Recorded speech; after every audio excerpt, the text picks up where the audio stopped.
Jordan Ayew, born of a dynasty, forged by struggle-ward origins, a child born into football, 1991-2005.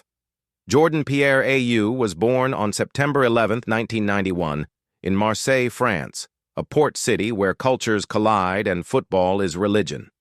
But Jordan was not merely born into a footballing environment. He was born into African football royalty. His father, Ayew Pelé, is not just a former footballer. He is a continental icon, a three-time African Footballer of the Year, and the beating heart of Ghana's golden generation of the late 20th century. His mother, grounded and protective, played a crucial role in shielding her children from the crushing weight of expectation that followed the Ayew name. From his earliest days, Jordan lived between two worlds: Europe, where football was structured, tactical, and unforgiving; Africa, where football was identity, pride, and resistance. Though born in France, Jordan's spiritual home was always Ghana. Family trips to Accra, Kumasi, and other parts of the country immersed him in the emotional intensity of African football culture. Stadiums vibrating with hope, radios narrating dreams, and children playing barefoot under the sun. Unlike many children of legends, Jordan's upbringing was not indulgent. Ayew Pelé insisted on discipline, humility, and independence. Fame was never inherited. It had to be earned. 2. The Marseille Forge, Learning in the Shadows, 2005-2011. Jordan entered the Olympique de Marseille Academy, a club where expectations are relentless and patience is scarce. From the beginning, he faced a brutal reality. He was not Ayew Pelé, and the club made sure he knew it. Early assessments labeled him as physically raw, technically inconsistent, emotionally fiery. But what scouts often missed was his resilience. Jordan developed as a forward with defensive instincts, a rarity in modern football. He pressed, tracked back, fought for second balls, and accepted tactical discipline. Coaches noticed something else. He never hid. Even when confidence faltered, he demanded the ball. His professional breakthrough came in the 2010-11 season, when Marseille were competing domestically and in Europe. Jordan scored crucial goals, including decisive strikes in Ligue 1 and the Coupe de la Ligue, announcing himself not as a prodigy, but as a worker capable of decisive moments. The third, a transfer and a trial, the English test, 2015-2018. After spells across Europe, Jordan's career reached a defining crossroads when he moved to the English Premier League, joining Aston Villa. This was not a glamorous move. It was a trial by fire.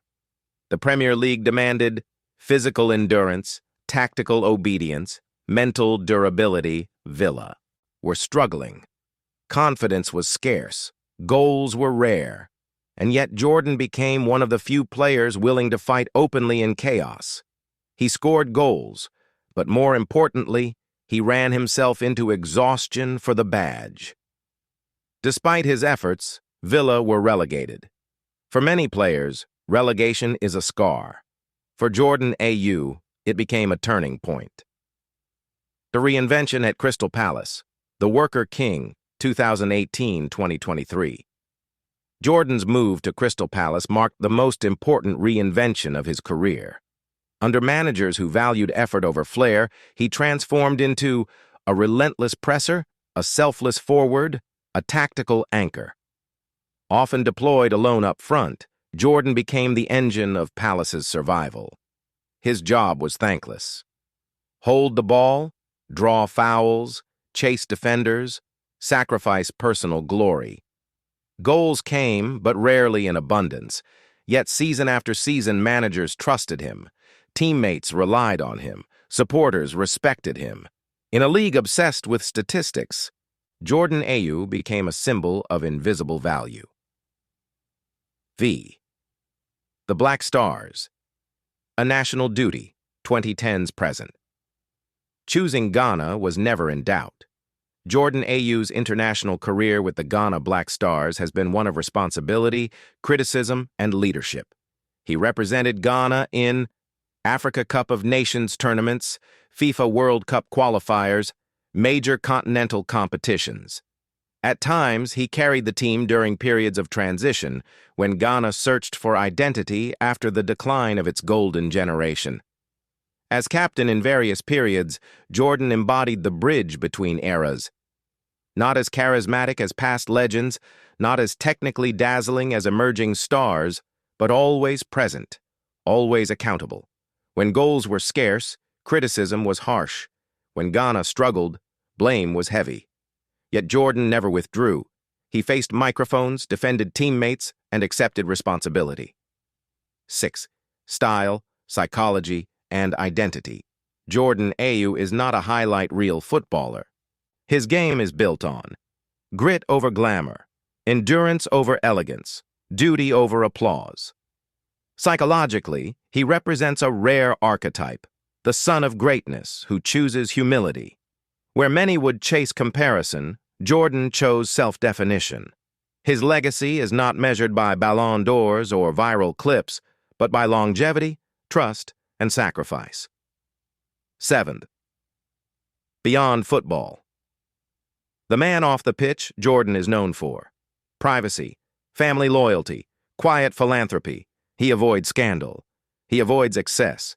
He lives deliberately away from the spotlight, a contrast to modern football culture. 8. Conclusion, a different kind of greatness. Jordan Ayew's story is not about surpassing a legend. It is about surviving one. Born into a dynasty, shaped by expectation, tested by failure, and refined by sacrifice, Jordan Ayew carved a career that speaks to millions of players who will never be the most talented, but who refuse to disappear. In African football history, his name may not shine the brightest, but it endures, and sometimes endurance is the greatest victory of all.